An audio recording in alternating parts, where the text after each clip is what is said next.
안녕하세요. 자, 2026년 새해가 밝았는데 주식시장 분위기가 좀 심상치 않죠. 지난 3년 동안 S&P 500 매년 15% 넘게 올랐으니까요. 정말 대단했죠. 근데 이제 한편으로는 이거 너무 과열된 거 아닌가? 이런 걱정이 슬슬 올라오는 것 같아요. 네, 맞아요. 아주 합리적인 걱정입니다. 사실 그 실러 P 비율이라고 있잖아요. 노벨상 받은 로버트 실러 교수가 만든 거요. 그걸 보면 지금 월스트리트가 확실히 좀 고평가된 상태인 건 맞아요. 그렇죠. 역사적으로도 이런 시기 다음에는 보통 20% 넘는 조정이 오곤 했거든요. 그러니까 단기 전망이 그렇게 밝지만은 않은 게 사실이죠. 바로 그 점 때문에 다들 망설이는 것 같아요.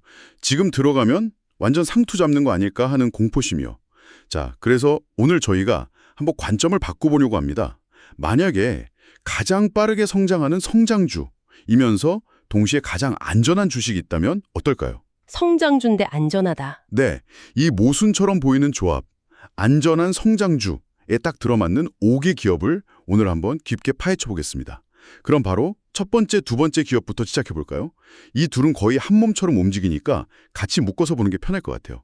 바로 우리 지갑 속에 항상 있는 이름, 비자랑 마스터카드입니다. 네, 비자와 마스터카드. 이 회사들에 대해서 가장 먼저 알아야 할 게 이들이 은행이 아니라는 점이라고요. 맞아요. 이게 정말 핵심이에요. 많은 분들이 그냥 카드 회사니까 은행처럼 돈 빌려주는 곳 아니냐 이렇게 생각하시는데 전혀 아니거든요.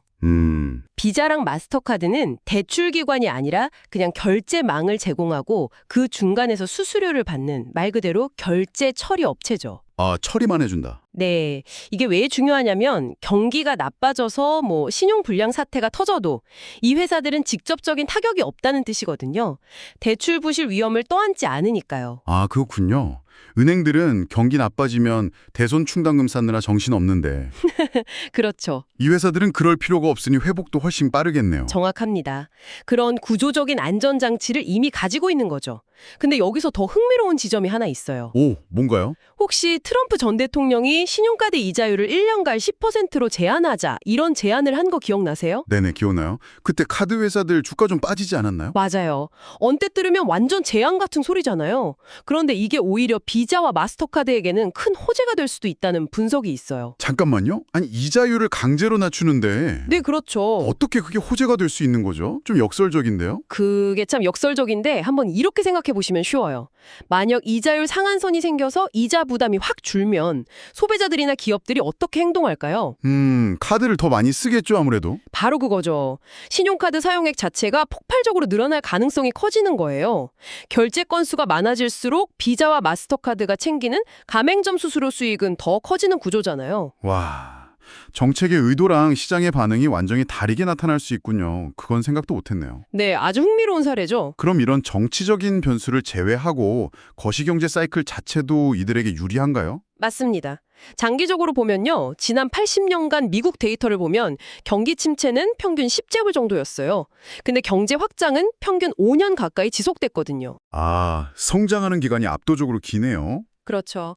그 긴 성장 기간 동안 사람들은 더 많이 소비하고 이건 비자랑 마스터카드한테는 마르지 않는 샘물 같은 거죠. 여기에 아직 현금 비중이 높은 신흥시장이라는 거대한 기회도 남아있고요. 작년 해외 결제액 성장률만 봐도 두 자릿수였잖아요. 알겠습니다. 결제 시장의 두 거인 비자와 마스터카드였네요. 자, 그런 돈이 오가는 거래의 세계에서 이번에 사람들의 영감이 모이는 세계로 한번 넘어가 보죠. 세 번째 기업은 월스트리트가 종종 오해한다는 소셜미디어 플랫폼 핀터레스트입니다. 아, 핀터레스트. 네, 정말 재밌는 회사예요. 최근 실적 발표하고 주가가 좀 흔들렸어요. 월스트리트가 단기 매출 전망치를 보면서 기대 이하다 이렇게 평가했거든요. 하지만 우리는 그 숫자 너머를 봐야 합니다. 그 뒤에 숨겨진 진짜 이야기를요. 월스트리트가 놓치고 있는 진짜 이야기라 구체적으로 어떤 건가요? 사용자 수가 줄고 있나요? 아니요, 오히려 정반대입니다. 월간 활성 사용자 수 MAU는 사상 최고치인 6억명을 돌파했어요. 6억 명이요? 네. 근데 더 중요한 건 따로 있어요. 바로 사용자당 평균 수익, ARPU인데요. 사용자 한 명한테 얼마를 버느냐. 이 지표가 정말 무섭게 성장하고 있거든요. 특히 유럽에서는 31%, 다른 해외 지역에서는 44%나 급증했어요. 와, 그 말은 사용자를 그냥 모으기만 하는 게 아니라 성공적으로 돈으로 바꾸고 있다는 거네요. 정확합니다. 그게 핵심이죠.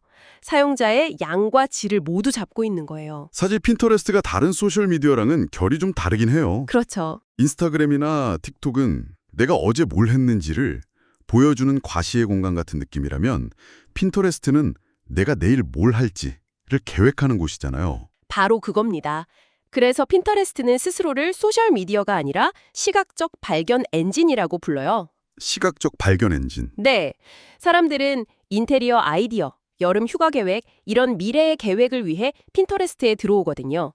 이건 광고주들한테는 거의 꿈의 플랫폼이죠. 이미 뭔가를 사려는 의도를 가진 사람들이 모여 있으니까요. 아, 구매 의도를 가진 사용자들이 모여 있다. 네. 월스트리트는 아직 이 의도의 가치를 제대로 평가하지 못하고 있는 것 같아요. 거기에 재무 상태까지 엄청나게 탄탄하더라고요. 부채는 하나도 없고 현금성 자산만 26억 달러가 넘는다면서요? 맞아요. 그게 바로 안전성을 더해주는 부분이죠. 회사가 외부 환경에 흔들리지 않고 장기 계획에 과감히 투자할 수 있는 체력이 있다는 뜻이니까요. 근데 이렇게 성장성과 안정성을 다 갖췄는데도 현재 주가는 향후 5년 평균 주가 수익 비율에 비해 47%나 할인돼서 거래되고 있어요. 시장의 오해 속에 큰 기회가 숨어 있을 수도 있다. 이런 말씀이시군요. 알겠습니다. 자, 사람들이 모이는 디지털 공간을 봤으니 이번엔 그 공간을 지키는 문지기 이야기로 가보겠습니다. 네 번째 기업은 사이버 보안 기업 옥타입니다.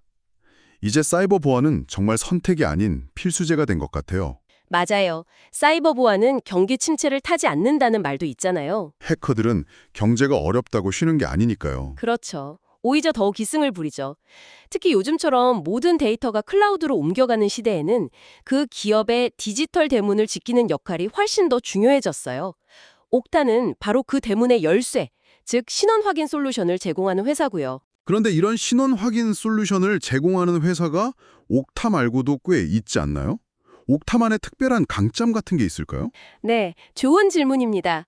옥타의 핵심 경쟁력은 AI랑 머신러닝 기반 플랫폼에 있어요. 옛날 보안 시스템은 이미 알려진 바이러스만 막는 방식이었잖아요. 네, 그렇죠. 옥타는 그게 아니라 사용자의 평소 로그인 패턴이나 위치, 기기 같은 걸 AI가 다 학습해서 조금이라도 이상한 점이 보이면 바로 차단해버려요. 훨씬 똑똑하게 대응하는 거죠. 아, 훨씬 능동적이네요. 네, 기업들이 자체적으로 이런 걸 만들려면 돈이랑 시간이 어마어마하게 드는데 옥타 서비스를 구독하면 되니까 점점 더 옥타에 의존하게 되는 구조예요.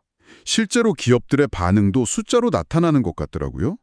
미래 수익을 의미하는 자녀 이행 의무가 17%나 늘었고 연간 10만 달러 이상 쓰는 대형 고객사도 5천 개가 넘는다고요. 바로 그 대형 고객이 중요합니다. 한번 옥타 시스템에 익숙해진 대기업들은 다른 서비스로 바꾸기가 정말 어려워요. 전환 비용이 너무 크거든요. 아, 락인 효과가 있군요. 네, 아주 강력한 락인 효과죠. 이렇게 필수 산업에서 끈끈한 고객들을 확보하고 있는데 아이러니하게도 주가는 2017년 상장 이후로 거의 사상 최저 수준에 가까워요. 사업 펀더멘털은 좋은데 주가는 바닥이다. 이것도 핀터레스트랑 좀 비슷한 상황이네요. 네, 그렇게 볼 여지가 충분하죠. 성장의 잠재력과 가치의 매력을 동시에 가지고 있는 아주 흥미로운 지점입니다. 자, 이제 드디어 마지막 기업입니다. 아마 오늘 다룬 기업 중에 가장 유명하고 또 가장 논란의 중심에 있는 회사일 텐데요.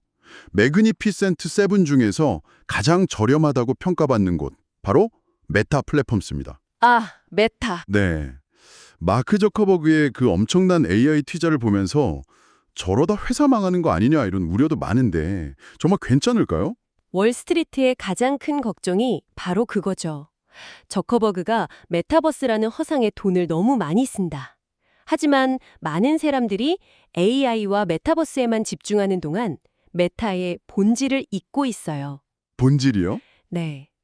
메타는 여전히 그리고 앞으로도 한동안은 지구상에서 가장 강력한 소셜미디어 제국이라는 사실을요. 맞아요.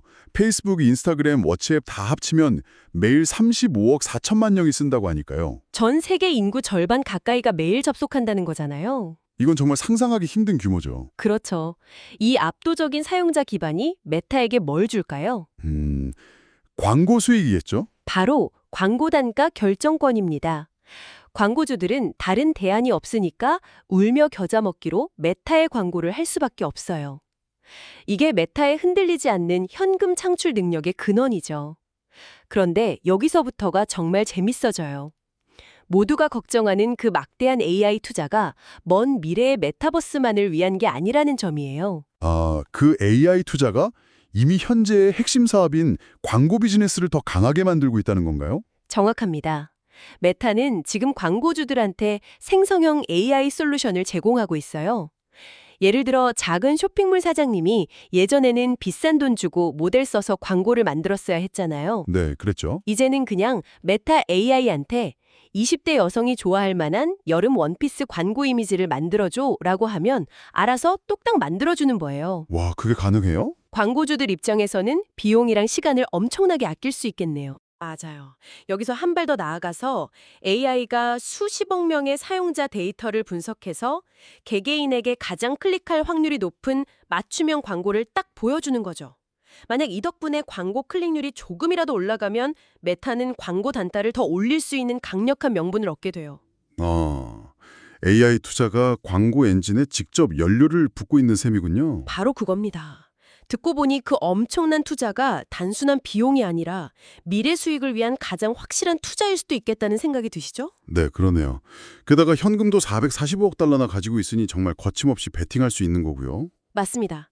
현재 주가 수익 비율은 지난 5년 평균과 비슷한 수준이에요.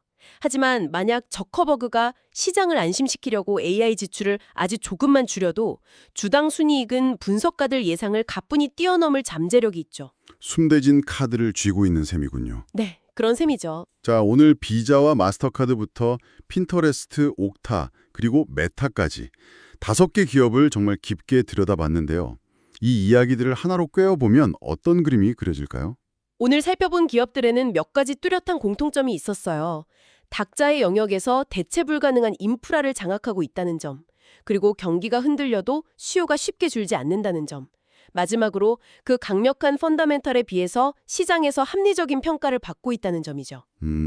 고평가된 시장에서 안전을 찾는다는 게 꼭 성장을 포기하고 따분한 가치주에만 머물러야 한다는 뜻은 아니라는 걸 보여주는 좋은 사례들이에요. 강력한 경쟁 우위와 합리적인 가치를 지닌 성장주에서도 충분히 안전을 찾을 수 있다. 이런 말씀이시군요. 2026년 투자의 방향을 고민하는 분들께 정말 중요한 힌트가 될 것 같습니다. 오늘 저희는 5개의 기업을 통해 안전한 성장이라는 아이디어를 탐구해봤습니다. 마지막으로 당신이 한번 스스로에게 던져볼 만한 질문을 하나 남기면서 마무리할까 해요. 과거에 우리가 안전자산이라고 불렀던 것들은 거대한 공장을 가진 철강회사나 굳건한 은행 같은 것들이었죠. 그런데 오늘 우리가 이야기한 기업들은 디지털 결제망, 소셜 네트워크, 사이버 보안 시스템 같은 눈에 보이지 않는 자산을 기반으로 하고 있어요.